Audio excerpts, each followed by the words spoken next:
Sean todos bienvenidos a nuestra lección número 5 de gramática del español. En esta lección vamos a estudiar los verbos y de hecho vamos a dedicar 2 lecciones a este tema. La lección de hoy, la primera parte, vamos a reconocer los verbos y su función y aprenderemos a conjugarlos, sobre todo los verbos regulares, según persona, número, tiempo, modo y voz activa. En la siguiente lección veremos los verbos irregulares, la voz pasiva, perífrasis verbal, entre locuciones verbales, entre otras estructuras.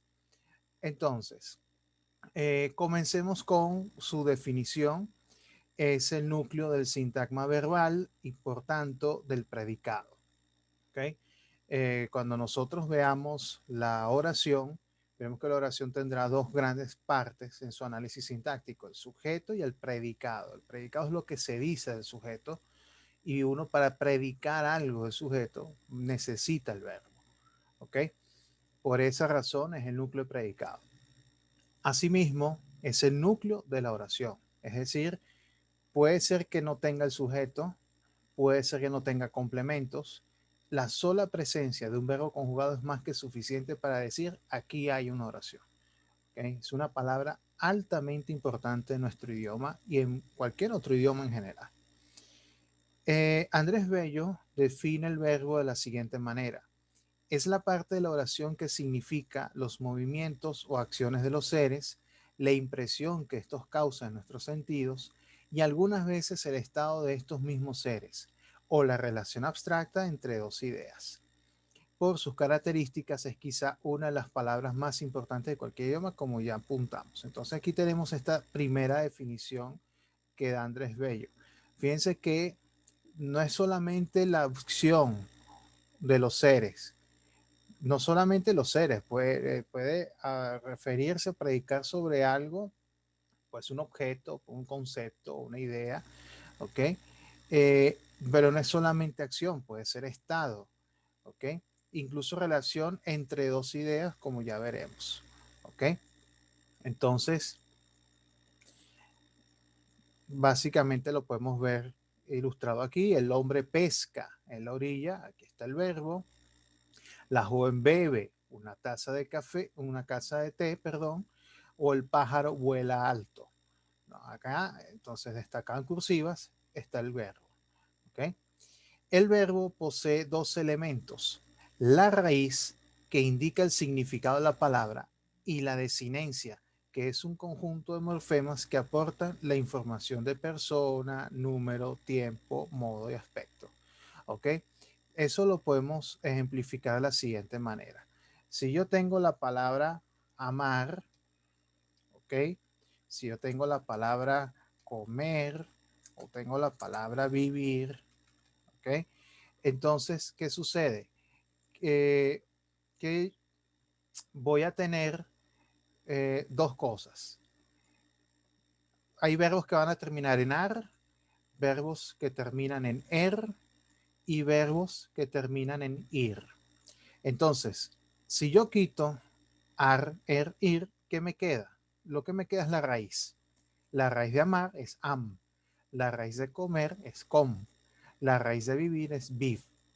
Entonces, en un verbo regular, la raíz se va a quedar inalterada. ¿Ok? Va a ser esta misma siempre. A esto llamamos raíz o también la base. ¿Y qué significa la raíz? Significa ¿cuál es, valga la redundancia, el significado de esta palabra? ¿Qué significa amar? ¿Qué significa comer? ¿Qué significa vivir? Eso es lo que nos indica la raíz. Ahora, en la conjugación verbal vamos a encontrar variaciones acá. ¿Okay? Y a esta zona la vamos a llamar desinencia. Otros le llaman terminación. La terminación verbal, que son un conjunto de morfemas que me van a indicar persona, número. Aquí es muy importante conocer todo lo respecto al pronombre, ¿ok? Pronombres personales de primera persona, de segunda persona, de tercera persona y además en singular y en plural. Luego el tiempo verbal, como ya vamos a ver en detalle. El modo Y claro, aspecto es un concepto verbal que nosotros no vamos a profundizar mucho en él. El aspecto quiere decir que si lo que indica el verbo es una acción concluida o no concluida. Eso es lo que significa aspecto. No nos vamos a detener mucho en esto. ¿Ok? Igual ya les mostraré una definición, pero eh, de eso trata. Entonces, para que sepamos de qué estamos hablando, a esto llamaremos raíz, am, com, bif, y lo que le siga después será las desinencias. ¿Ok? Y esto es lo que va a variar. Muy bien. Dicho esto, veamos estos elementos que serán variables en la conjugación verbal. ¿Ok? El primero de ellos, como dijimos, es que la persona indica el sujeto de la oración y aclara si está en primera persona. Como sabemos, en la clase de pronombres explicamos que la primera persona es el emisor del mensaje, es decir, yo o nosotros. La segunda persona alude al receptor del mensaje, es decir, tú, vosotros. O la tercera persona es de quien se habla o de lo que se habla. Sería él, ella, ellos, ellas. ¿Ok? Entonces acá tenemos este primer criterio.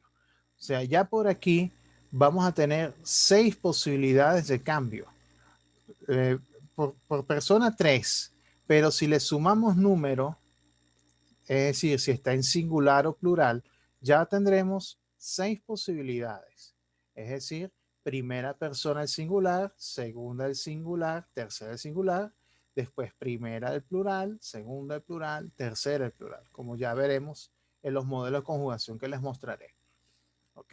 Entonces ya por aquí ya tenemos de entrada 6 posibilidades de cambio. ¿Ok? Después, el tiempo verbal sitúa la acción o situación en el eje temporal, presente, pasado y futuro.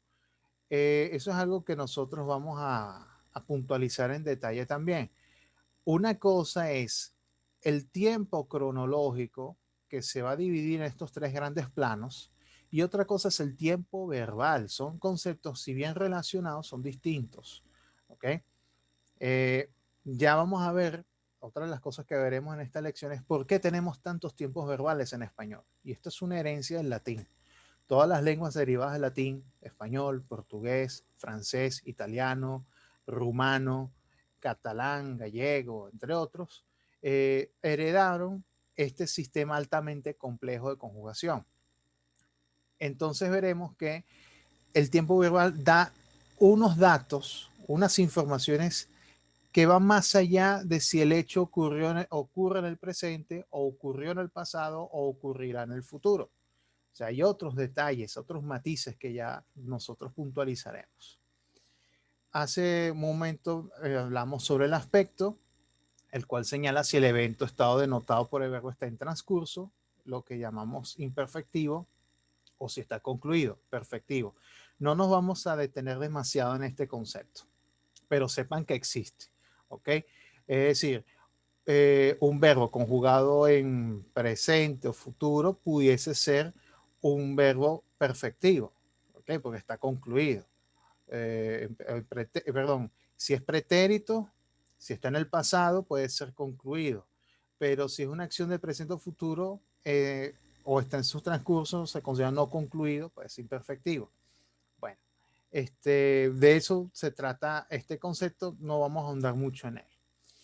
Ahora, el modo indica la actitud del hablante hacia aquello que denota el verbo.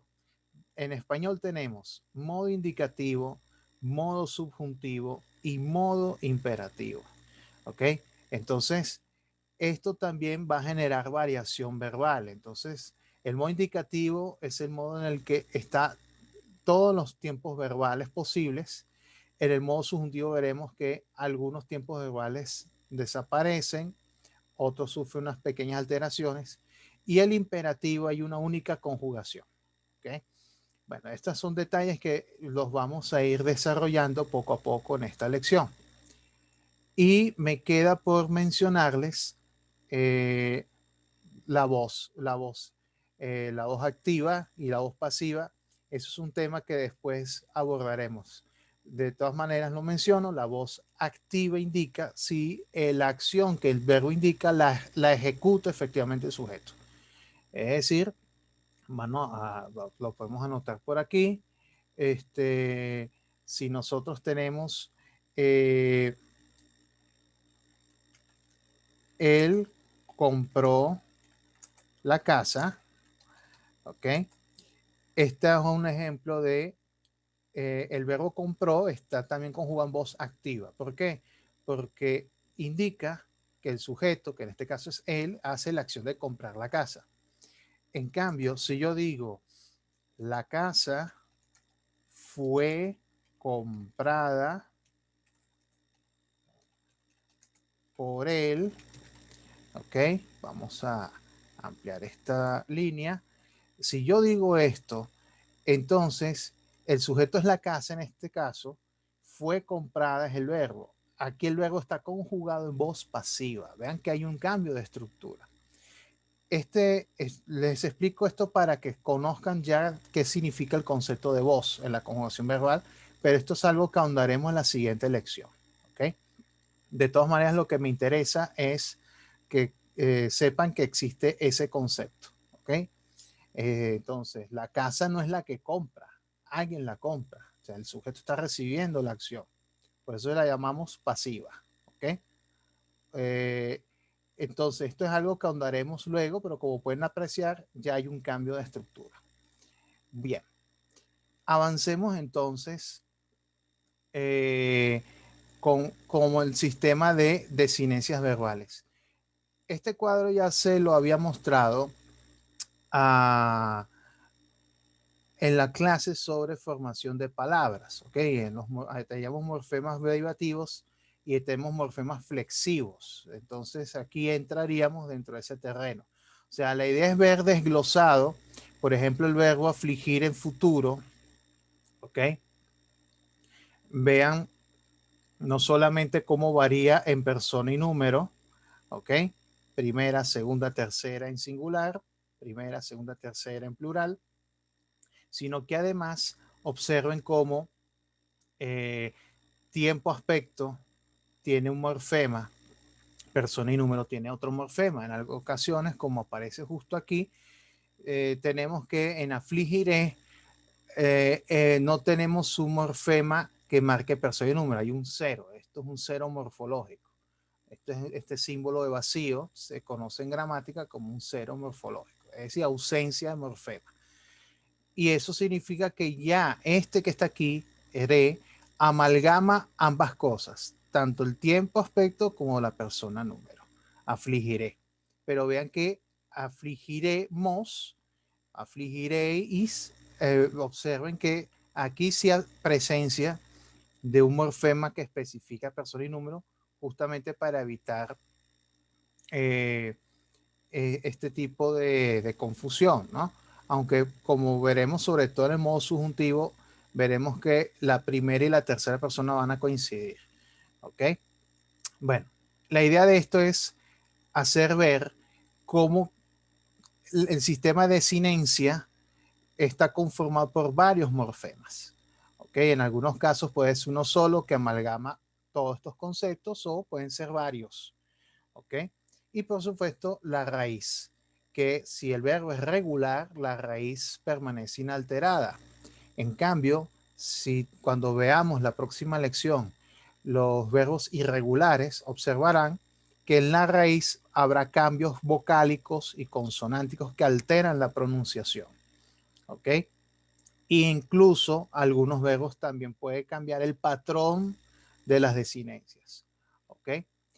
Bueno, dicho esto, hablemos de las formas verbales, ¿ok? Esto es súper importante que lo mantengamos. Fíjense, las formas verbales personales son las que poseen desinencias. En cambio, las formas no personales son el infinitivo, el gerundio y el participio. Entonces, atención, no personal quiere decir que no hay variación en persona y número, sino que se mantiene de la misma forma. Infinitivo palabras que terminan en ar, er, ir. Gerundio, palabras que terminan en ando, endo. Y el participio, sobre todo participio pasado, palabras que terminan en ado, ido, to, so y cho. ¿Ok? Como, como estamos viendo. Ahora bien, ¿por qué es importante saber esto? Porque nosotros veremos verbos compuestos. Y entonces los verbos compuestos lo estarán con un verbo conjugado junto con alguno de estos tres. Por supuesto que nosotros le pondremos mayor atención aquí al participio, como ya les explicaré. En la siguiente lección, cuando veamos perífrasis verbales, veremos que con infinitivo o con gerundio puedo formar otras estructuras verbales, otros núcleos verbales. ¿Ok? Me interesa que le pongamos atención a al participio. ¿Ok? Las formas simples, cuando hablamos de forma simple, ¿ok? Aquí lo decimos, poseen raíz más desinencias. Aquí está la forma simple del verbo. Aquí tengo escribía. Aquí escribía, script viene a ser la raíz y entonces ia viene a ser la desinencia. ¿Ok? Cuando yo tengo una sola palabra formada de esta manera, estoy ante una forma simple. En cambio, las formas compuestas están constituidas por el auxiliar del verbo, que va a ser en este caso el verbo haber, más el participio del verbo que me interesa conjugar. Entonces, tengo había escrito. Había es el verbo haber como auxiliar. ¿Por qué se llama auxiliar? Porque había es el que va a variar. ¿Ok? En un verbo compuesto, el verbo haber es el que varía. ¿Ok? Este es el que me va a decir tiempo, persona, número, modo. ¿Ok? En cambio, el participio se va a quedar inalterado, por lo menos en voz activa. ¿Ok? Cuando estudiemos voz pasiva, veremos que el participio puede variar en género y número. Eso es otro tema. ¿Ok? En dado caso, la forma compuesta, la información de persona, número, tiempo y modo nos la aporta el auxiliar. Este que está acá.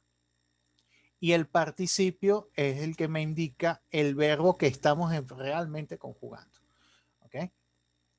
Entonces, este por cierto es un ejemplo de un participio que termina en to, así como morir, muerto, escribir, escrito. ¿Ok? Eh, entonces, ¿por qué es importante conocer si el verbo está en forma simple o en forma compuesta?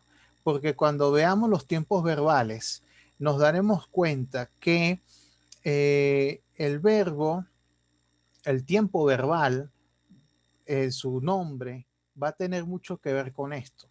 ¿Ok? Entonces, si el verbo es simple, nos daremos cuenta de que el verbo va a tener un nombre diferente a la forma compuesta. ¿Ok? Ya, y no podamos perder de vista ese detalle. ¿Ok? Muy bien. Vamos a avanzar poco a poco.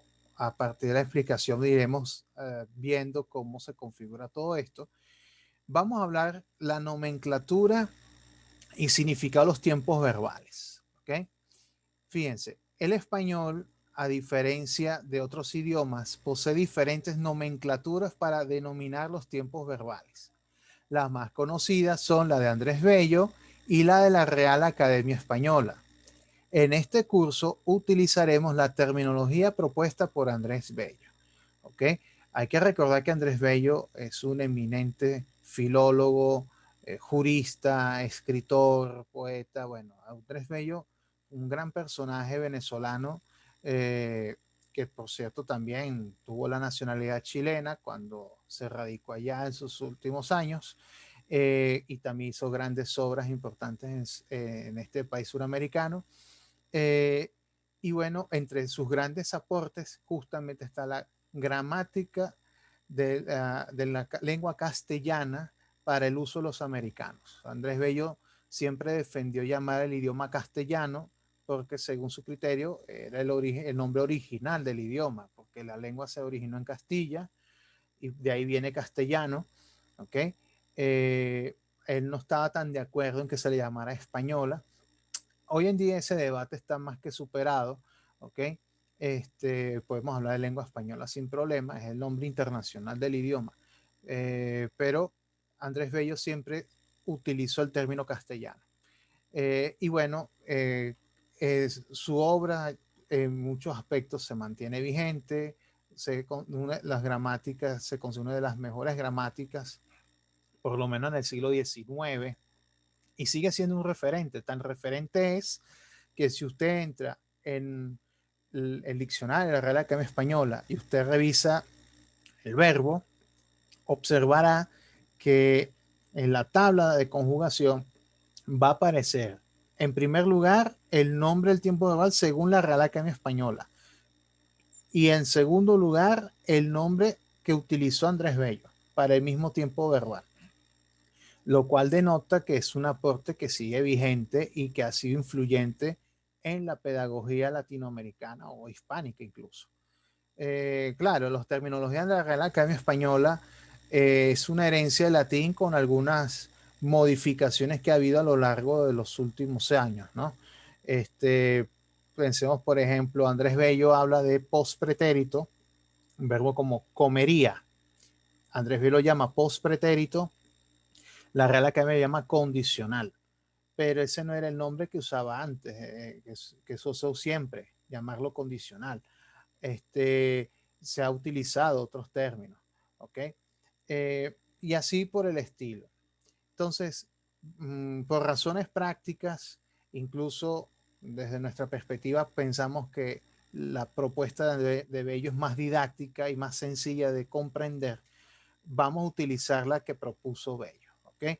De todas maneras, es muy fácil encontrar en Internet y en otras fuentes las equivalencias entre la propuesta de la terminología que utiliza la Real Academia Española y su equivalencia con la que propone Andrés Bello, ¿ok?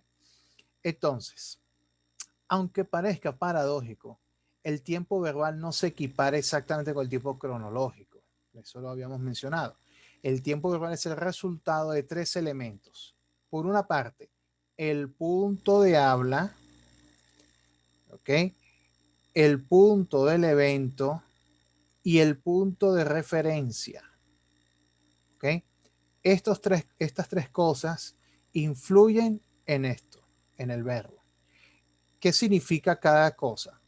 El punto de habla, que está ubicado en el presente cronológico, porque coincide con el momento en el cual el hablante describe un hecho, determina si la acción, es decir, el punto de evento, ocurrió en el pasado, ocurre en el mismo momento en que el hablante lo describe o ocurrirá en el futuro. Es decir, el punto de habla siempre se va a ubicar en el presente. Es decir, siempre que yo hablo, yo estoy en el presente. Ahora, si yo digo un hecho que ya ocurrió en el pasado, o sea, ocurrió antes de que yo lo diga, estoy ante un verbo conjugado en el tiempo que está ubicado en el plano del pasado. Si el punto de evento es al mismo tiempo que yo lo estoy diciendo, estoy en el presente. Pero si el punto de evento ocurrirá después de que yo lo diga, entonces estaremos hablando del futuro. ¿Okay? Ahora, el punto de referencia, vamos a avanzar por acá. ¿A qué llamas punto de referencia? Es una relación de dos hechos y es común verlo en el uso de los tiempos compuestos. ¿Ok? Eso es que se usa el verbo haber más participio. Ahora vamos a ilustrar el sentido en el uso de los tiempos verbales de modo indicativo. ¿Ok? Aquí recomiendo muchísimo a un gran gramático español, Manuel Seco. Él en su gramática esencial del español explica esto de manera muy didáctica, ¿no? Varios casos los he tomado de ejemplos para esta lección. Fíjense, el tiempo presente describe un hecho que ocurre ahora.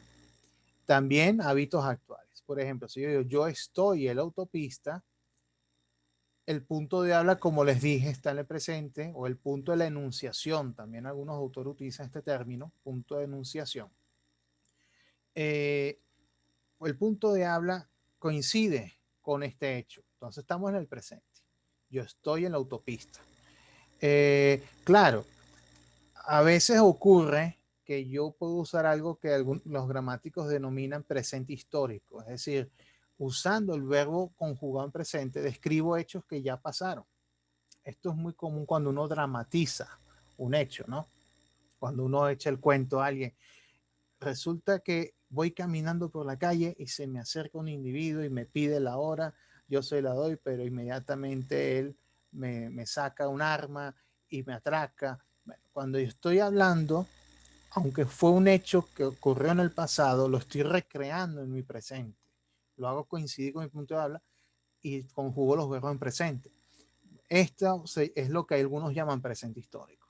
O sea, para que vean que no siempre el presente va a indicar hechos que efectivamente estén en presente. ¿Ok?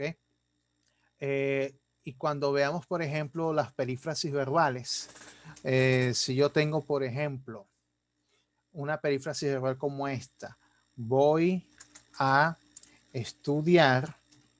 ¿Por qué se llama perífrasis verbal? Porque estamos hablando de una estructura compuesta por dos o más palabras, pero que funciona como si fuese una sola. Cuando yo digo voy a estudiar, si bien el verbo ir es un verbo irregular, está conjugado en presente, al combinarlo con el infinitivo, estoy construyendo una estructura que me habla de un futuro inmediato. Voy a estudiar es lo mismo que decir estudiaré. Solo que, claro, el hablante nativo cuando prefiere usar voy a estudiar porque dice que es una acción que hará en breve. ¿Okay? Después que la diga, hará esto. ¿Okay? Ahora, si yo digo estudiaré, que es a futuro, puede mediar más tiempo. ¿Okay? Entonces vean que ayudándome con un verbo que está conjugado en presente en principio, si lo combino con un infinitivo, tendré entonces una estructura que me habla no de presente, sino del futuro inmediato. ¿Ok? Portugués también tiene una estructura similar, la única diferencia es que no utiliza preposición. En portugués sería vou estudar, ¿ok?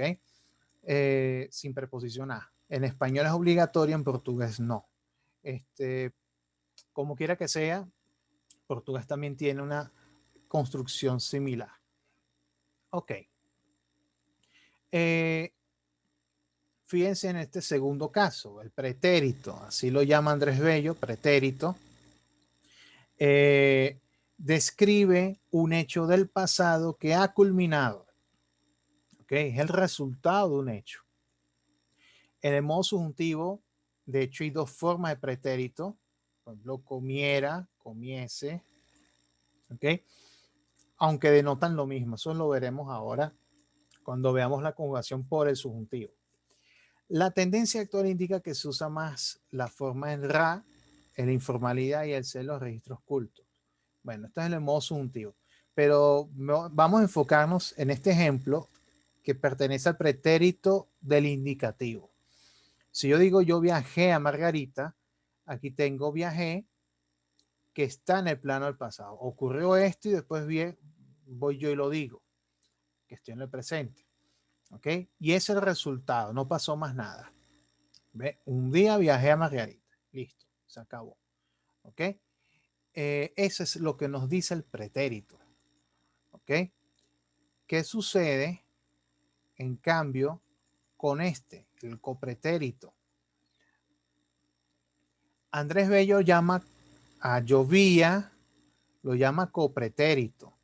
¿Ok? La Real Academia lo llama pretérito imperfecto. Estamos hablando de lo mismo. ¿Ok? El copretérito, por eso es que Andrés Bello utiliza el morfema co, el prefijo copretérito, dice un hecho del pasado en su transcurrir. También habla de hábitos en el pasado. Por ejemplo, aquí hay una relación de dos hechos. Fíjense, cuando llegaste llovía. Es decir, ¿qué nos dice llovía? Que el evento comenzó en un momento determinado y tuvo una duración que llegó justo hasta acá. Y durante este evento, esta persona llega. ¿Ok? Entonces, cuando llegaste, llovía. ¿Ok? Cuando llegaste, llovía. Entonces, esto es lo que nos dice el copretérito, una acción en su desarrollo, en su transcurso, pero que pertenece al pasado. Fíjense que además es posible hablar de hábitos en el pasado.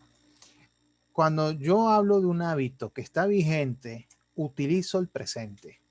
Por ejemplo, yo camino con mi mascota todos los días. Camino, está en presente. Estoy hablando de un hábito que está vigente. ¿Qué sucede si deja de estarlo y pasa al plano del pasado? Utilizo el copretérito. Yo caminaba con mi mascota todos los días. Caminaba, ahora no camino todos los días. Entonces, cuando el hábito pasa al pasado, quiere decir que estamos ante un hecho que no es actual. Entonces, es otra más forma de utilizar el copretérito. Incluso, otra forma de usar el copretérito es en fórmulas de cortesía, ¿no? Por ejemplo, eh, uno puede entrar a una tienda y de repente el vendedor nos pregunta qué deseaba o qué quería. Es una manera cortés de trato. En lugar de decir que quiere o que busca, que de pronto pudiese sonar un poco más fuerte, uno lo atenúa con el copretérito. ¿Qué buscaba? ¿Qué quería? ¿Okay? De hecho, yo tengo una anécdota al respecto. Hace varios años yo visité México, específicamente Hermosillo, y en esa ocasión eh, voy a desayunar a un restaurante, veo el menú, veo qué voy a pedir y llamo a la mesonera o a la camarera. Y le digo, mire, yo quería el desayuno campestre, me acuerdo que se llamaba así. Ella se me queda viendo y me dice, ¿usted quería? Ella pensaría, tal vez, que yo había tomado una decisión pero me había arrepentido. Probablemente lo entendió así y yo tuve que aclararle, no, no, sí quiero, sí, le estoy diciendo que quiero. Y ok, entonces me dejó pensando esa situación. Probablemente en algunas zonas de habla hispana, de pronto el copretérito no tiene ese uso de cortesía. ¿Ok? Entonces son cosas en las que tenemos que estar atentos, ¿no? Como hablantes del idioma. Aún siendo un idioma con más de 500 millones de hablantes, vamos a tener de pronto diferencias que, bueno, interfieren un poco en la comprensión del mensaje, ¿no? Eh, entonces, ese es un ejemplo, una anécdota que tengo con respecto a eso. Bueno, eh, pues tenemos más casos. Le muestro este otro modelo aquí. Este es bien interesante, ¿no? El antepresente. Andrés Bello llama antepresente cuando yo digo he comido. He comido pasto durante toda mi vida. Andrés Bello lo llama antepresente. ¿Ok? La Real Academia lo llama pretérito perfecto compuesto. ¿Ok? Entonces, ¿por qué lo llama así Andrés Bello? Aquí hay un truco, ¿no? Todos los verbos en forma compuesta, es decir, haber más participio, Andrés Bello le incorpora el prefijo ante. ¿Ok? Eso es interesante. Ante presente, ante futuro, ante copretérito, ante pospretérito. Bueno, siempre que usted observe el nombre del tiempo verbal ante, significa que es un verbo compuesto. ¿Ok? ¿Y por qué ante? ¿Por qué utilizó Andrés Bello este morfema? Para indicar que hay una acción del pasado relacionada con el presente. Es decir, si yo digo he comido pasto durante toda mi vida, quiere decir que el hecho inició en el plano del pasado, pero aún sigue vigente, sigue vinculado al presente, no está completamente concluido. O sea, no es como el pretérito, que muchas veces creemos que el pretérito y el antepresente vienen a ser lo mismo. Es decir, comí pasta y he comido pasta, pensamos que es igual. En España tienen tendencia a usarlo así, pero no es del todo cierto. ¿Ok? En realidad, cuando digo he comido pasta durante toda mi vida, en este caso, indico que la acción empezó en el pasado, pero de alguna manera sigue vigente en el presente. ¿Ok? es posible que continúe haciendo. He comido pasta durante toda mi vida y probablemente siga haciéndolo. ¿Eh? Este es un uso. Acá les muestro otro uso. Fíjense, puede usarse el antepresente cuando un acontecimiento del pasado cronológico acaba de ocurrir. Acá les muestro fotografías de las primeras páginas de la prensa española cuando fallece Francisco Franco. En aquel momento Franco estaba convaleciente y la prensa esperaba que en cualquier momento se confirmara el fallecimiento. Cuando efectivamente ocurre, prácticamente todos los periódicos inmediatamente publican este titular: Franco ha muerto Franco, Franco ha muerto. ¿Ok? Vean que coincide. ¿Ok? La única diferencia también es murió Franco, pero el hecho es que vean por qué todos prefirieron usar antepresente en lugar de pretérito. Porque justo la distancia entre el plano del pasado y el momento presente es muy cercano. Es como decir, acaba de morir. Acaba de morir. ¿Ok? Es cuando el hecho consumado está muy próximo al punto de habla. Muy, muy próximo. Entonces allí preferimos decir ha muerto. Murió Franco también es válido. Es correcto. Pero el pretérito, la distancia temporal entre el hecho en el pasado y el punto de habla cuando uso el pretérito puede ser más grande que la que nos indica ante presente. ¿Ok? Es una sutileza del idioma, pero es así. ¿Ok? Bien. Vamos a avanzar con otro ejemplo. Esto es para que entendamos cómo funciona los tiempos verbales. Y aquí vamos a ir captando por qué tenemos tantos tiempos verbales en español. Acá tenemos otro ejemplo, que es el antepretérito. Andrés Bello llama antepretérito, la Real Academia lo llama pretérito anterior. Relaciona un hecho pasado anterior a otro hecho del pasado, en especial si son muy cercanos. Claro, este tiempo verbal rara vez es usado hoy en día en Hispanoamérica. ¿Ok? Tenemos también un antepretérito en el modo subjuntivo, pero son dos formas: hubiera comido, hubiese comido, pero no hay diferencia en cuanto al significado, ¿no? Bueno, vamos a enfocarnos aquí. Cuando hubo amanecido, salí. ¿Qué significa? El primer hecho es el amanecer. Cuando hubo amanecido, ocurre primero, e inmediatamente después de que ocurre el amanecer, salí. ¿Ok? Apenas termina el hecho, inmediatamente arranca el otro. ¿Ok? En España todavía se tiende a usar esta estructura, en Hispanoamérica muy poco, muy poco. Preferimos usar el antecopretérito, que es básicamente lo mismo, simplemente que puede mediar mayor cantidad de tiempo. ¿Ok? En cuanto hubo saludado, se sentó. ¿Ok? Yo hube saludado, tú hubiste saludado, él hubo saludado. Bueno, esa es la conjugación del antepretérito, pero no nos suena muy familiar. ¿Okay? Pero existe y sigue vigente. ¿Okay? Luego vemos acá el antecopretérito. Entonces, ¿a qué llamamos antecopretérito? Es técnicamente lo mismo que vimos hace un momento. ¿Ok? Hay un hecho del pasado, por ejemplo aquí había desaparecido, ¿ok? Y después otro hecho del pasado, llegué. Fíjense, cuando llegué a la playa, aquí está el verbo en pretérito. Cuando llegué a la playa, la escuadra había desaparecido. Este es el antecopretérito. Andrés Rivera lo llama así, la Real Academia lo llama pretérito pluscuamperfecto. Pluscuamperfecto. Antecopretérito lo llama Andrés Bello. Cuando llegué a la playa, la escuadra había desaparecido. Así que desaparece primero la escuadra y luego es que esta persona llega a la playa. ¿Eh? y el tiempo que media entre la desaparición de la escuadra y la llegada de esta persona no puede ser mayor al expresar el antepretérito. ¿Ok?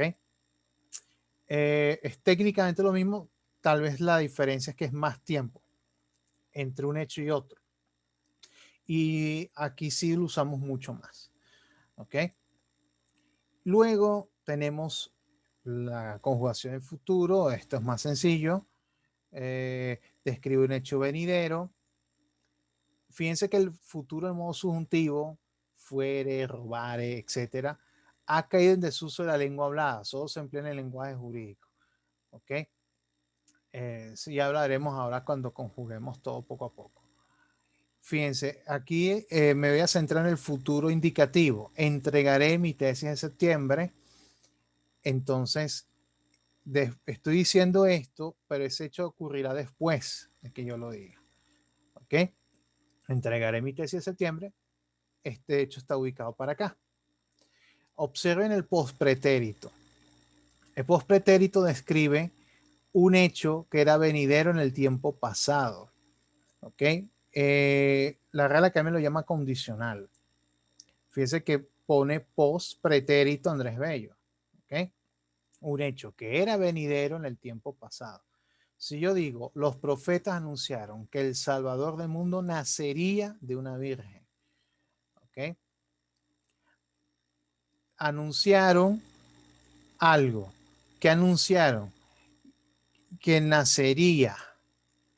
O sea, el anuncio se ve, el nacimiento se vislumbraba futuro desde el momento que lo anuncian. Si esto lo estuviésemos diciendo en el presente, los profetas anuncian que el Salvador del mundo nacerá de una virgen. Uno lo redactaría así. Si uno pone esto en presente, anuncian, los profetas anuncian, acá tendremos que poner nacerá. Los profetas anuncian que el Salvador del mundo nacerá de una virgen. Pero si esto lo trasladamos al pasado, estamos reportando lo que ya se dijo, los profetas anunciaron que el Salvador del mundo nacería de una virgen. ¿Okay? Por eso Andrés Bello lo llama postpretérito. Y la Real Academia, repito, lo denomina condicional. Por supuesto, no es el único uso, ¿no? También se considera el postpretérito como una forma de futuro hipotético, ¿ok? Como una suerte de posibilidad, no tanto una certeza, ¿ok? Algo de eso lo podemos ver acá.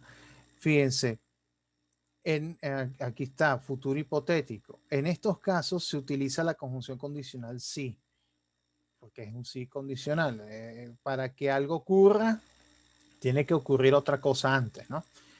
Fíjense, si el Villarreal me llama, me iría mañana mismo. Estamos hablando de una situación hipotética, ¿ok? Esta es una noticia de fútbol. Si el Villarreal me llama, me iría mañana mismo, ¿ok?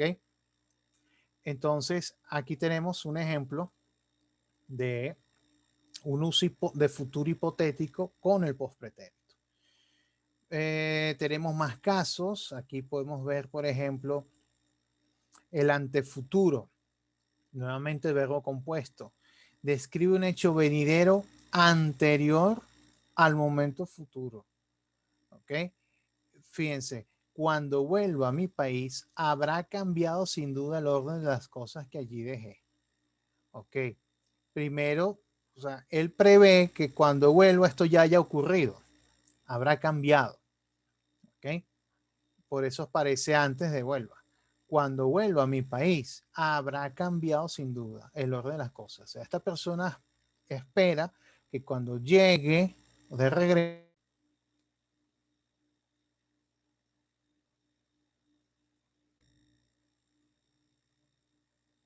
entonces así funciona el antefuturo. ¿Ok? Entonces el antefuturo,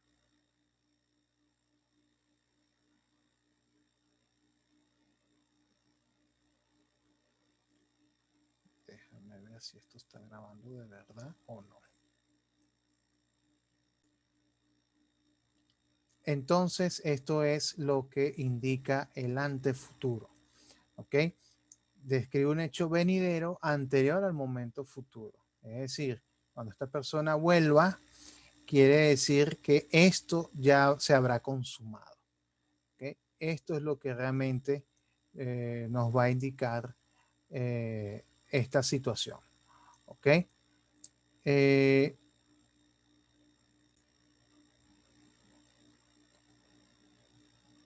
Entonces el antefuturo funciona de esta manera. Indica que cuando esta persona vuelva, esto ya se haya consumado. ¿Ok? Vamos a avanzar ahora el antepospretérito. Fíjense, otro verbo compuesto, describe un hecho que era venidero en el tiempo pasado. Me dijeron que mis tíos ya habrían venido para la próxima semana. Dijeron esto y habrían venido para la próxima semana. ¿Ok?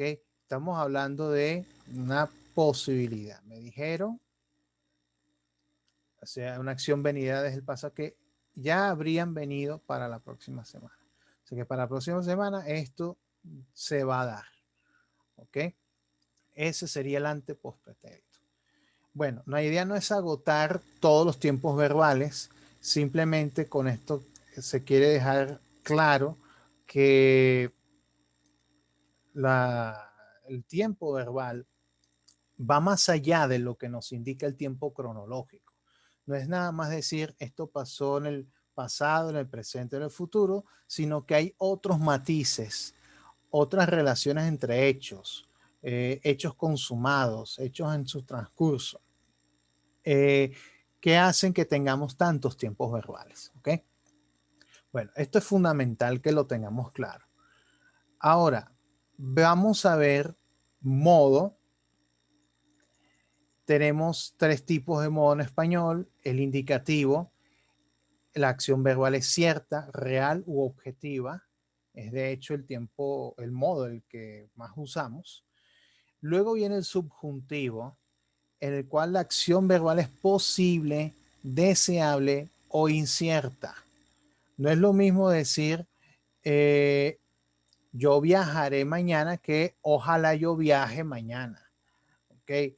Si yo digo yo viajaré, habla de una acción cierta, real, objetiva, pero si yo digo ojalá yo viaje mañana, estamos expresando deseo o una posibilidad.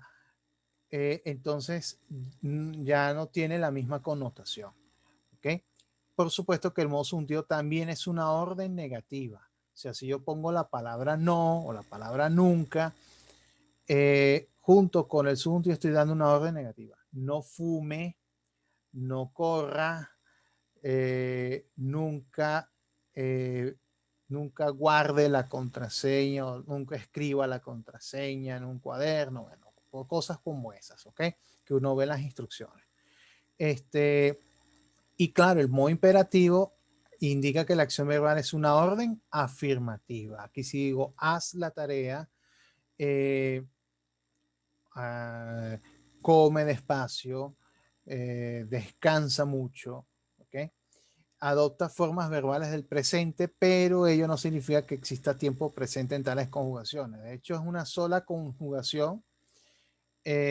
No tiene sentido hablar de tiempo verbal dentro del modo imperativo, porque es una única y habla de una orden, y ya veremos los matices que eso tiene. ¿Ok? Bueno, hace rato les hablé de voz. Acá vamos a leerlo nuevamente. Indica si el sujeto ejecuta o recibe la acción denotada por el verbo. Existen dos tipos, activa y pasiva. Este último se explica a fondo en la siguiente lección. Como ya dijimos, cuando el verbo está conjugado en voz activa, significa que el sujeto realiza la acción. Se usan los verbos simples y compuestos. Por ejemplo, el torero mató al toro, o Lewis Hamilton ha ganado varias carreras de la Fórmula 1. ¿Ok?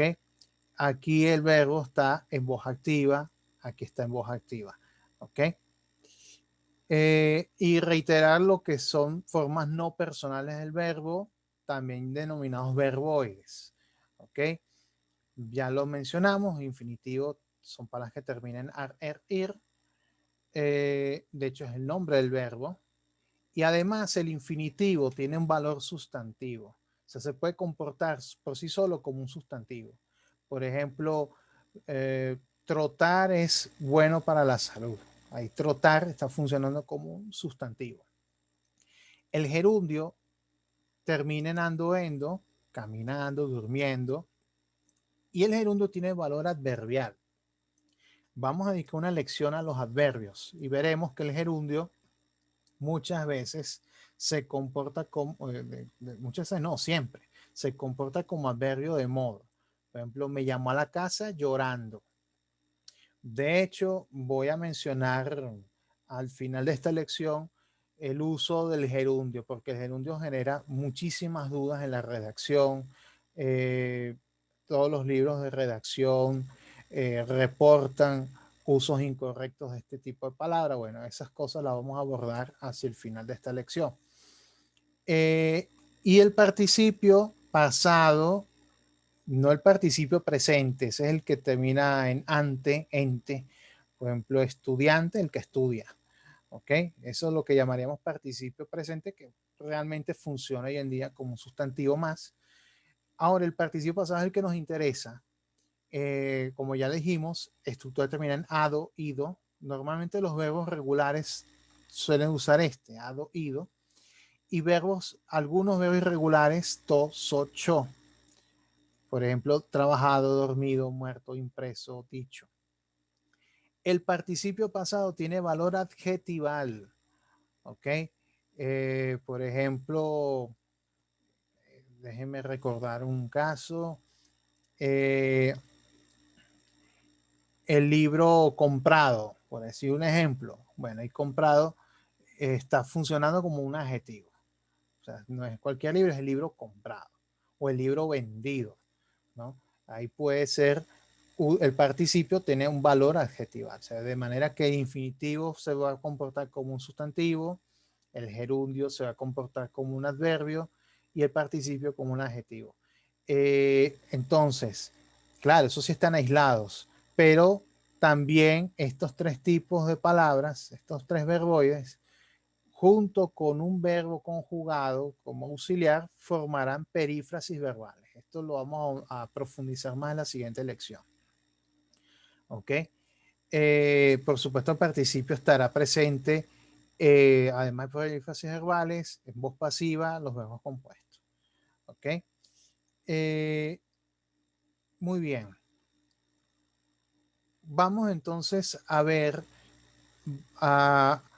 este cuadro es muy interesante. ¿Ok? Fíjense bien.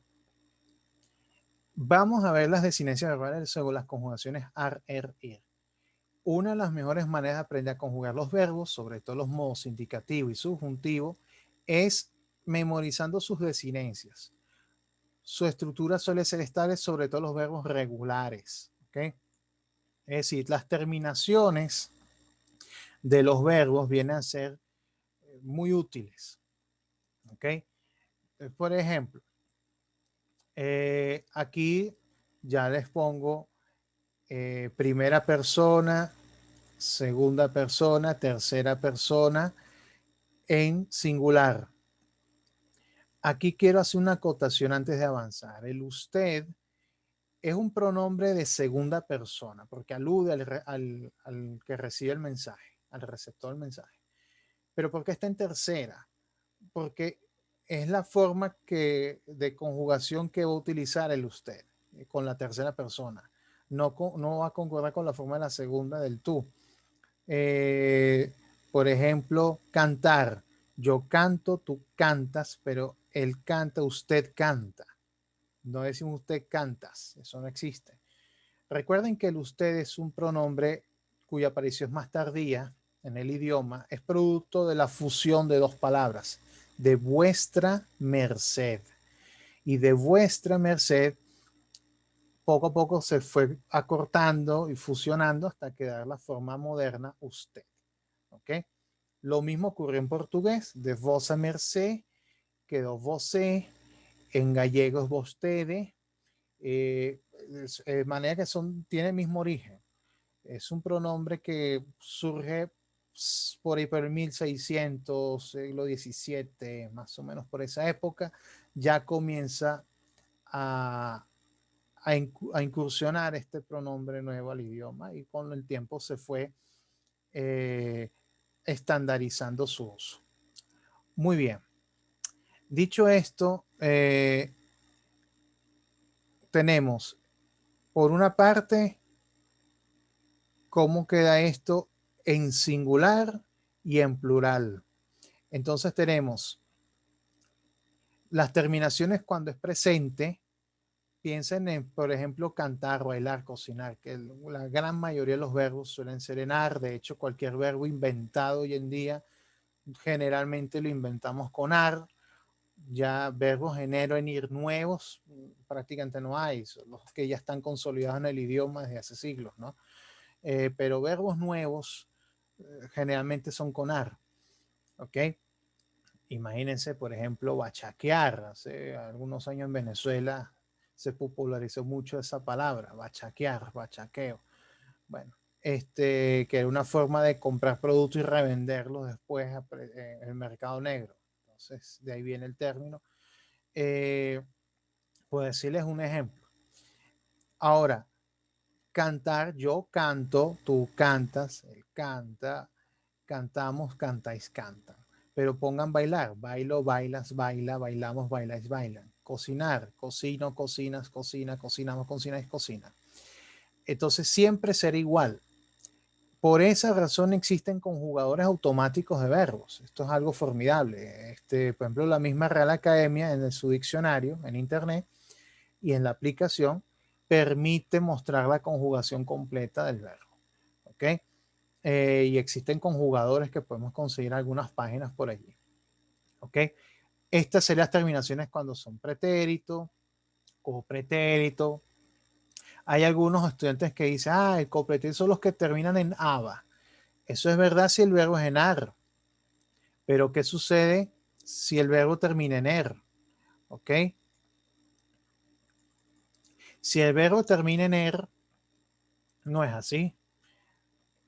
Ahí la terminación completa es ia, temía, cosía, recogía, no temaba. ¿Okay? Entonces, aba es verdad siempre que sea en ar. Cantaba, bailaba, cocinaba. Pero en er y en ir no. Temía, vivía, sentía, partía. ¿Ok? Entonces tenemos que tener eso muy claro. ¿Ok? Y por supuesto, tenemos las desinencias para pospretérito, las desinencias para futuro. Esto es el modo indicativo. Observen que pasa de modo subjuntivo. En el modo subjuntivo, observen qué sucede. Por una parte, tenemos también presente, el pretérito va a tener dos formas, ara, hace, cantara, cantase, y futuro, cantare. ¿Ok? No ve, fíjense que no tenemos copretérito ni pospretérito. Estos dos tiempos verbales desaparecen en el modo subjuntivo. ¿Ok? No los vamos a tener. ¿Ok? De manera pues que aquí ya esto va a variar. Entonces, hay un truco que me permite conjugar el verbo en modo subjuntivo. ¿Ok? Vamos a escribir el truco. Dijimos que el modo subjuntivo, vamos a ponerlo de este lado, expresa deseo. Si expresa deseo, puedo usar este truco. Quiero, por ejemplo, conjugarlo en presente subjuntivo. Tengo que usar el verbo querer en presente. O sea, en dado caso, sea, él quiere que yo, y después, ¿con qué lo voy a completar? Con el verbo en modo subjuntivo. Si usted es hablante nativo del español, este truco le va a funcionar. Por ejemplo, si usamos el primero, cantar, en presente. Yo canto, sería en indicativo. Pero ¿cómo sería en presente el subjuntivo? Él quiere que yo cante, que tú cantes, que él cante, que nosotros cantemos, que vosotros cantéis, que ellos canten. ¿Ok? Entonces, es así como se conjuga el modo subjuntivo. El verbo querer expresa deseo. Y eso es lo que buscamos con el modo subjuntivo. ¿Qué pasa con el pretérito? Tengo que poner quiso, que es el pretérito de querer. Él quiso que yo cantara o cantase. Él quiso que nosotros cantáramos o cantásemos. Quiso que ellos cantaran o cantasen. ¿Okay? Ya el futuro, puedo poner él querrá que yo cantare, que tú cantares, cantare, cantaremos, etcétera. ¿Ok? Entonces, ¿qué pasa? El futuro subjuntivo, esto que está acá, el futuro del modo subjuntivo se usa muy poquito, muy poquito. ¿Ok? Es un futuro que se ha quedado, cuyo uso se ha quedado más en las leyes, en el lenguaje jurídico. ¿Eh? Cuando uno dice aquel que incurriere en tal falta será castigado de X o Y forma, ¿no? Es lo más común que uno encuentra. Más bien tenemos tendencia a sustituir el futuro subjuntivo por el presente subjuntivo, aquel que incurra en tal delito, ¿no? Hay todavía un refrán que siempre lo menciono en clase, y lo haré aquí también, que tiene los verbos en futuro subjuntivo. Sería así: a donde fueres, haz como vieres. ¿Ok? Aquí está. A donde fueres es el verbo ir, haz como vieres, verbo ver. ¿Ok? ¿Qué significa donde fueres, haz como vieres? Bueno, que la persona se adapte al entorno donde llega. Pues, hay comunidades que tienen unas costumbres muy particulares, de manera que si uno quiere adaptarse a ellas, bueno, hay que fijarse cómo estas personas se comportan y bueno, comportarse de la misma manera para evitar conflictos, ¿no? O sea, donde fueres, haz como vieres. Si todo el mundo se sienta de una determinada postura, mantener esa postura igual. Si la gente tiene unos hábitos alimenticios determinados, bueno, también seguir esos hábitos, ¿no? Eso es lo que significa. El hecho es que ambos verbos están conjugados en este tiempo verbal, futuro del subjuntivo. ¿Ok? Y claro, estamos hablando de hechos probables, hechos posibles, ¿ok? No son hechos concretos. A donde fueres, si algún día vas en algún sitio, haz como vieres. ¿Ok? Entonces, atención, el modo indicativo es el que nos presenta la totalidad de todo esto. Claro, ¿por qué no les muestro los verbos compuestos? Porque claro, esto que está aquí va a aplicar única y exclusivamente al verbo haber. Recuerden que el verbo haber es el que me va a informar todo esto, ¿ok? Entonces lo que tenemos que hacer es aprendernos a conjugar el verbo haber, que ya de entrada es un verbo irregular. Entonces,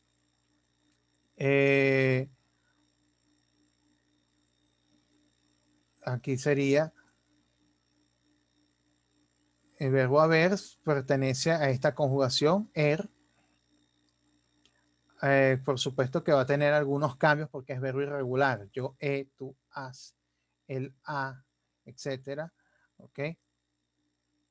El verbo haber va a tener ya una conjugación diferente. Pero, por ejemplo, había, habías, había, habíamos, habíais, habían. ¿Ok? Hemos, yo he, o el, usted ha, etcétera.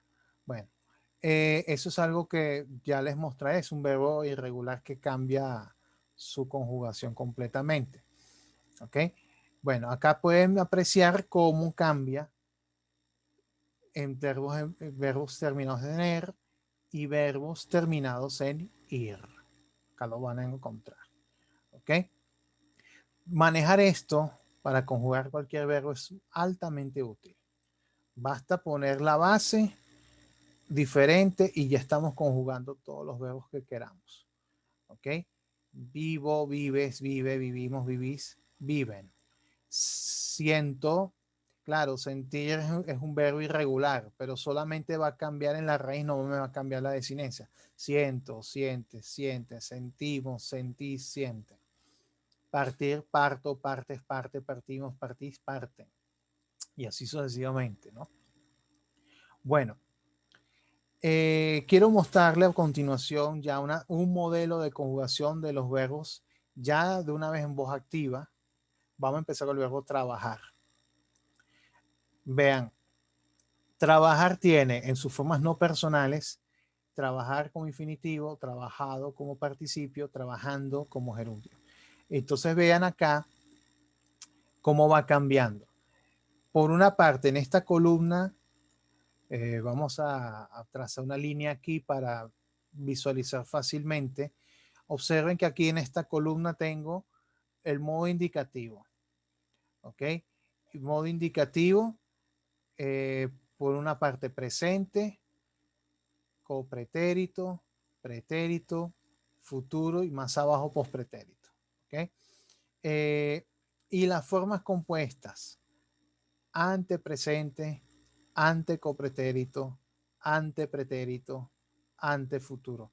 Entonces vean que como utilizamos la terminología de Andrés Bello, no se olviden que siempre que tú utilizo ante, estoy precisamente ante un verbo compuesto. Verbo haber, yo he, tú has, él ha, nosotros hemos, vosotros habéis, ellos han. Luego había, habías, había, habíamos, habíais, habían, y así sucesivamente. Claro, recuerden, ante pretérito indicativo no es muy común verlo, ¿no? Entonces acá vamos a encontrar cómo se conjuga de una forma, cómo se conjuga de otra. Si yo solamente tengo presente, copretérito, pretérito, futuro, pospretérito, es una sola palabra. ¿Ok? La forma simple. ¿Ok? Lo mismo veremos aquí de modo subjuntivo. Recordemos que no tenemos copretéritos, tampoco tenemos pospretéritos. ¿Ok? Menos aún ante copretéritos o ante pospretéritos. Observen, por ejemplo, la diferencia entre el antepresente, el modo indicativo y el antepresente de modo subjuntivo. ¿Ok? Nos daremos cuenta por el verbo haber. ¿Ok? Entonces, no es lo mismo decir yo he trabajado que yo haya trabajado. ¿Ok? Que yo haya trabajado. Entonces, no es lo mismo. Este es el haya que, por cierto, mucha gente todavía, sobre todo gente de estrato social más bajo, nivel sociocultural más bajo, tiende a reemplazarlo por aiga, ¿ok? Aiga trabajado, cosas por el estilo.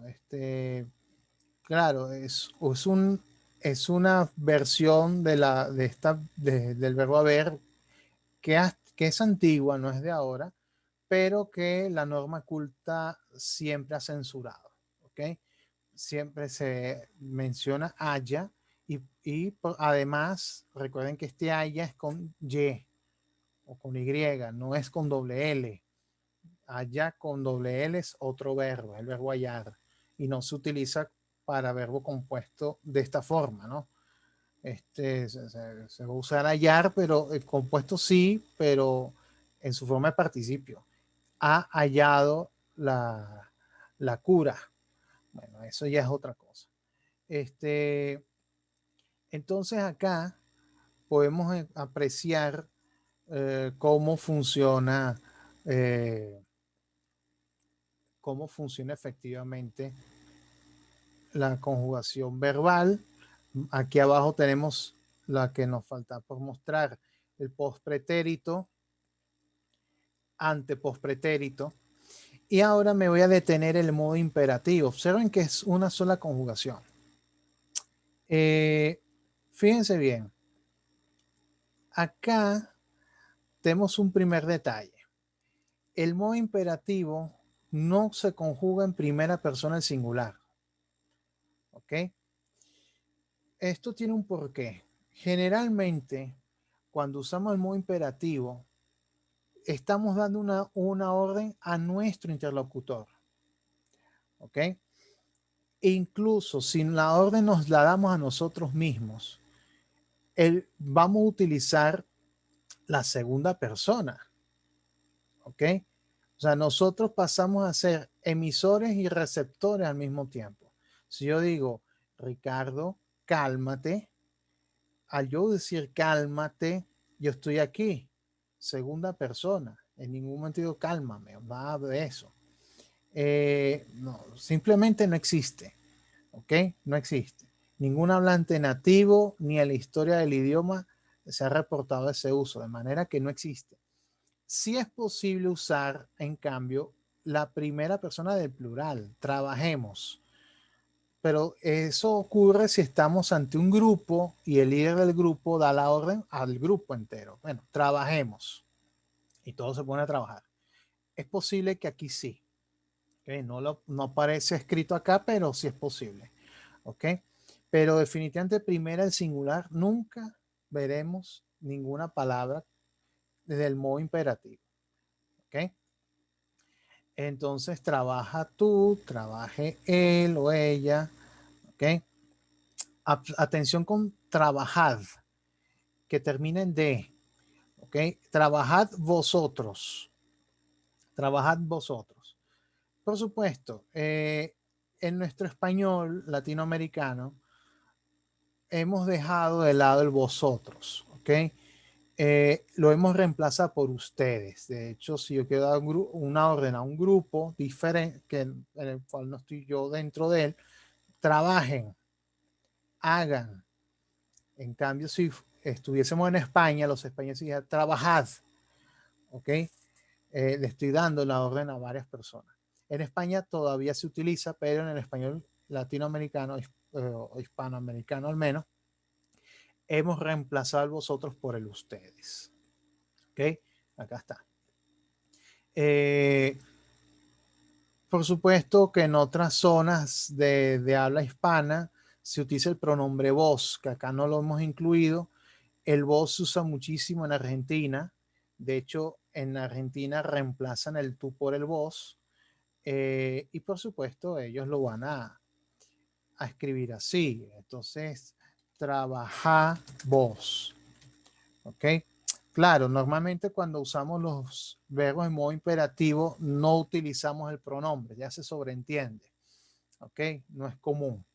Trabajar, mirar, venir, andar y acentuado, como debe ser.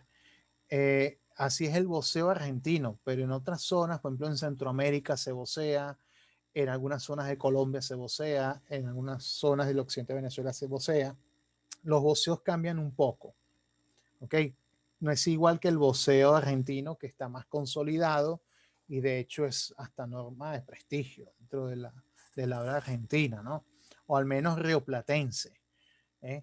Entonces, eh, siempre que se hace el no imperativo en Argentina, en lugar de tutear, lo hace, lo decir trabaja, es trabajar.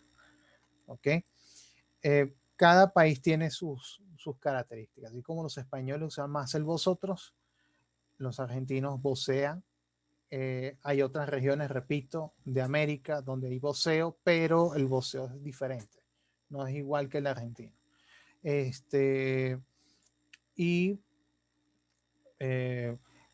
claro, puede ser que no, en textos antiguos, ya del siglo XIX o anteriores al siglo XIX, es más común encontrar el vosotros, ¿no? Piensen, por ejemplo, en el himno nacional de Venezuela. La tercera estrofa dice, seguid el ejemplo que Caracas dio. Seguid vosotros el ejemplo que Caracas dio. Si ese himno se hubiese compuesto actualmente, tendría que escribirse, sigan el ejemplo que Caracas dio. ¿Ok? como quiera que sea, es un uso que está allí y que es menester conocerlo. ¿Ok? Bueno, acá pueden ver la tabla, cómo luce la conjugación en general. Ya para cerrar la lección de hoy, vamos a hablar errores frecuentes en la redacción y vamos a ponerle lupa al gerundio. El gerundio es muy problemático. ¿Ok? Vamos a ver que en realidad los errores no son tan numerosos como uno pensaría, y también dejar de pensar que todos los gerundios están mal empleados siempre. Eso no es verdad. Para eso yo cito a Ángel Rosenberg, un eminente lingüista que tuvimos acá en Venezuela a mediados del siglo XX, fue uno de los grandes impulsores de la lingüística moderna en Venezuela, y él publicaba constantemente en la prensa este tipo de mitos lingüísticos, ¿no? Eh, Él tiene un artículo muy interesante que lo titula así, Curanderismo lingüístico, el terror al gerundio. ¿Ok? Él llamaba curanderos del lenguaje a personas que no conocen de gramática, pero creen conocerla, y entonces empiezan a difundir mitos o bulos o lo que hoy día llamamos fake news o cosas por el estilo, sin conocimiento de causa. Entonces él llamaba a ese tipo de perfil curandero del lenguaje. ¿Ok? Esa gerundiofobia es muy abundante. Entonces, Ángel Rosenblatt explica con detalle, bueno, cuándo de verdad el gerundio está mal y cuándo está correcto. Entonces leo lo que él dice aquí. Los correctistas extremos que encuentran gerundios incorrectos en el Quijote y en casi todos los clásicos han creado lo que para nosotros es el mayor peligro, el terror al gerundio, que muchos no se atreven a usar. Y es lástima, porque es una de las formas más ricas y hermosas de nuestra lengua. Precisamente su alto valor expresivo está en la multiplicidad de sus posibilidades, en ser a la vez forma verbal y adverbial, verbal y adjetiva, verbal y sustantiva. Y él pone como ejemplo de verbal y sustantiva, los graduandos serán agasados en sus propias casas. Y hasta verbal y prepositiva, la casa queda atravesando el río, que es lo mismo que decir del otro lado del río. O su casa está pasando la iglesia, que es lo mismo decir más arriba de la iglesia. Ya se ve que nos encontramos ante un tema muy delicado. Y Dios nos libre de que caiga en manos de cualquier curandero del lenguaje. Bueno, así de categórico era Ángel Rosenblatt, ¿no? Bajo ese espíritu quiero entonces mostrarles cómo se supone debe usarse los gerundios en español. Vamos a empezar por los usos correctos, ¿ok? Los usos correctos. Primero, yo con un gerundio puedo describir un proceso en desarrollo. Por ejemplo, está durmiendo, no lo moleste. ¿Okay? Un proceso en desarrollo. Normalmente el verbo estar y de inmediato el gerundio. Esto es otra perífrasis verbal, que en inglés es lo que llaman present continuous o present progressive, ¿no? Depende de la gramática, unos dicen progressive, otros dicen continuous. ¿Ok? Es el mismo sentido. ¿Ok? Yo con un gerundio puedo hablar de simultaneidad. Se fue dando un portazo. Es decir, la acción de irse coincide con cerrar con mucha fuerza la puerta, dar un portazo. Se fue dando un portazo. Puedo incluso usar un gerundio para indicar una acción anterior a otra. Habiendo llegado María, podemos dar por comenzar la reunión. Es decir, llegó María y después viene la reunión. ¿Okay? También vemos el gerundio en otras estructuras como estructuras adverbiales, como valor adverbial, como lo dijimos hace un momento, ¿no? Vino corriendo. ¿Cómo vino? Pues corriendo. O me contestó llorando. ¿Cómo me contestó? Llorando. Y así tenemos los demás ejemplos, ¿no? Empezó su discurso agradeciendo a todos, esto está correcto. O entrando en esa librería me encontré con una amiga de la infancia. Es decir, mientras esta acción se estaba llevando a cabo, esta persona se topa con esta otra persona, con esta amiga. Vistiéndote así vas a llamar la atención. O jugando Messi, la victoria está asegurada. Entonces, Aquí tenemos ejemplos correctos del gerundio. Hay más, por supuesto.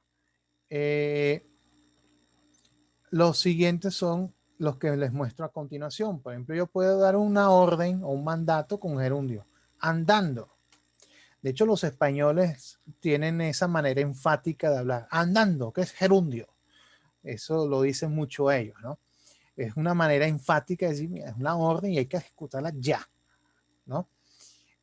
Luego tengo la descripción, en especial en leyendas al pie de la fotografía en periódicos. Por ejemplo, una fotoleyenda dice la presidenta saludando a los médicos residentes. Es como si aquí la presidenta está saludando a los médicos residentes. Es como si estuviésemos elidiendo el verbo estar, ¿no? Ese uso está bien. Para expresar sorpresa o queja, por ejemplo, otra vez hablando, o María haciendo gimnasia, milagro, ¿no? O también sentido fático, cambiando de tema.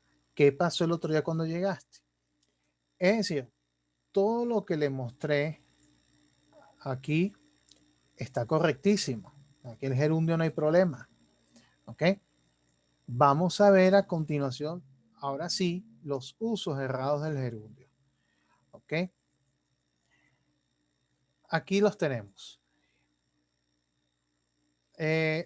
Aquí pongo dos usos errados de gerundio, aparecen tres, pero es que los dos primeros son prácticamente iguales. ¿Ok? Por una parte, expresar posterioridad o consecuencia. Muchas veces un hecho posterior a otro a veces puede ser consecuencia de otro hecho, ¿no? Entonces, se va a asemejar muchísimo. Vamos a verlo. Terminó su fonografía entregándola feliz al día siguiente. Este gerundio no está bien. ¿Ok? Terminó su monografía entregándola después. Si sabemos que el gerundio tiene valor adverbial, así como está escrito, da a entender que tuvo que entregarla primero para terminarla. No, suena, es una distorsión. ¿Cómo terminó su monografía? Entregándola feliz al día siguiente. Así es como terminó monografía. Evidentemente esto no está bien. Lo correcto es redactarlo así. Terminó su monografía y la entregó feliz al día siguiente. ¿Ok?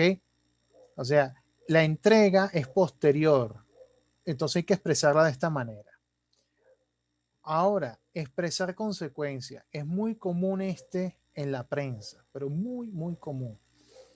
Tuvo un accidente fracturándose una pierna.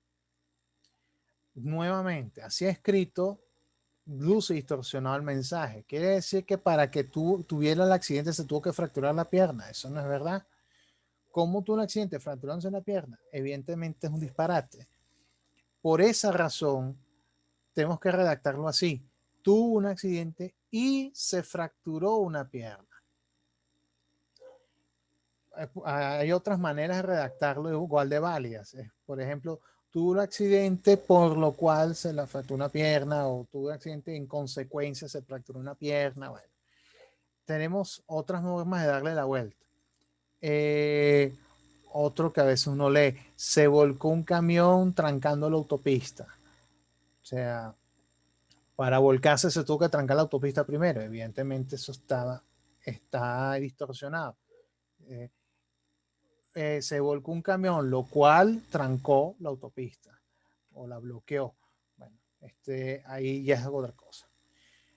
Ahora, el otro uso errado es darle un valor adjetival. ¿Ok? Darle un valor adjetival.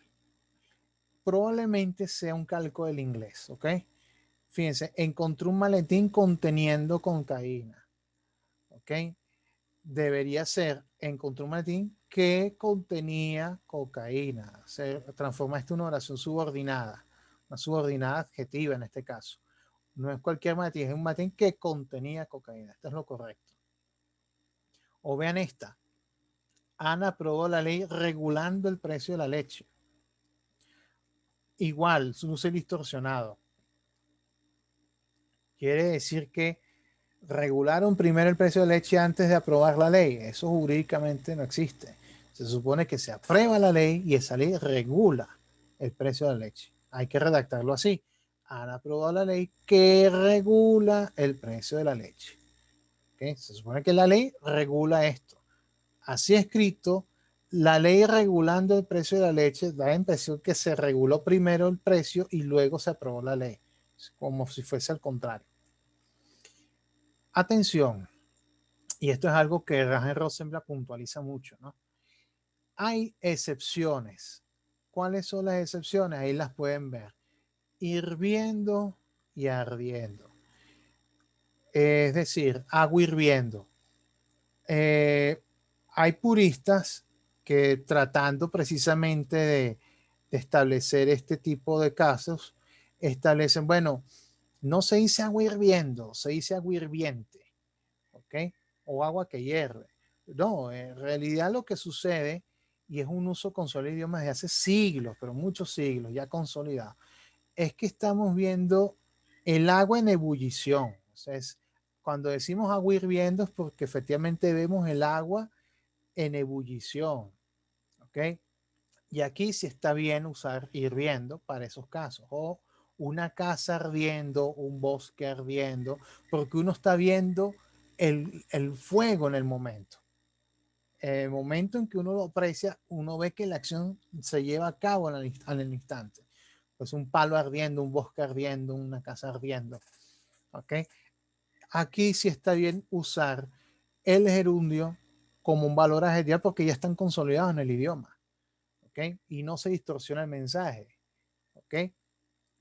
Pero los ejemplos anteriores, evidentemente, que no están correctos. De hecho, en el lenguaje aeroportuario es muy frecuente encontrar el valor adjetival. Por ejemplo, algo como esto. Eh, pasajeros viajando a Guayaquil. No será pasajeros que viajan a Guayaquil. O pasajeros llevando niños. Será pasajeros que llevan niños. ¿Eh? Entonces, ahí tenemos otra vez un uso diferente de, del gerundio como adjetivo. Es más, yo recuerdo, y lo voy a anotar por aquí a un costado, yo recuerdo que hace algunos años, en algún viaje por avión, eh, en los aviones reparten un sobrecito con un tipo de toallita perfumada para limpiarse las manos, ¿no? Eh, en inglés decía algo como esto, refreshing towel. Algo así decía, refreshing towel. Eh, pero la traducción era algo así, toallita refrescando. ¿Ok? Evidentemente que esto de toallita refrescando está mal. Esto no es correcto. O sea, no siempre el ing en inglés se va a traducir necesariamente al gerundio en español, ando, endo, no siempre. ¿Ok? Eh, aquí tiene un valor distinto. Entonces, esto es muy común en los lenguajes aeroportuarios, ¿no? Utilizar traducciones erradas del inglés no siempre son equivalentes en español con el gerundio, de manera que hay que tener particular cuidado con eso, ¿no? Eh,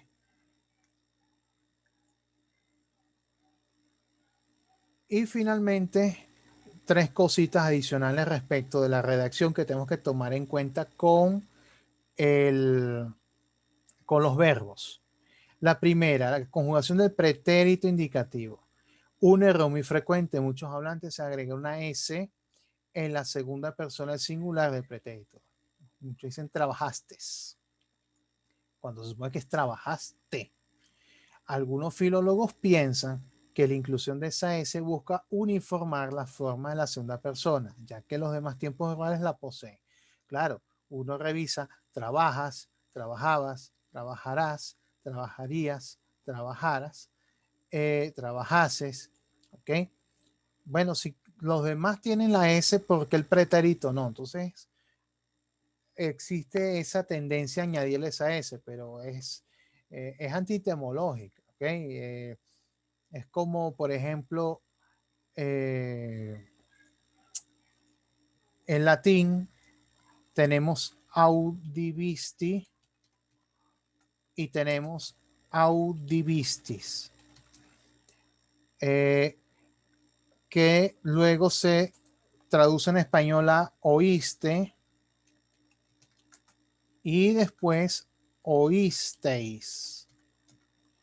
Es decir, la audivisti es la segunda persona en singular con el tú, que equivale a oíste, y el audivistis con S equivale a la segunda del plural, oísteis. ¿Ok? Entonces ya tenemos, esta es la razón por la cual esa S no debería estar. ¿Ok? Esa es la razón. De manera que debemos evitar ese uso. ¿Ok? Está censurado por la norma culta. Luego, elipsis verbales y comas. La elipsis verbal lo mencionaremos nuevamente en la siguiente lección. La elipsis verbal simplemente es que en algunas ocasiones el verbo no se menciona de manera explícita, sino que se sobreentiende. Es muy común con el verbo ser. Entonces, vean qué sucede cuando tenemos casos como eso, donde el verbo se elide y no le ponemos una coma en su lugar, porque eso lo hacemos saber con una pausa. No es lo mismo decir la Academia de la Lengua premiada que la Academia de la Lengua premiada. En el primer caso es la academia la que es premiada, la Academia de la Lengua Española, ¿no?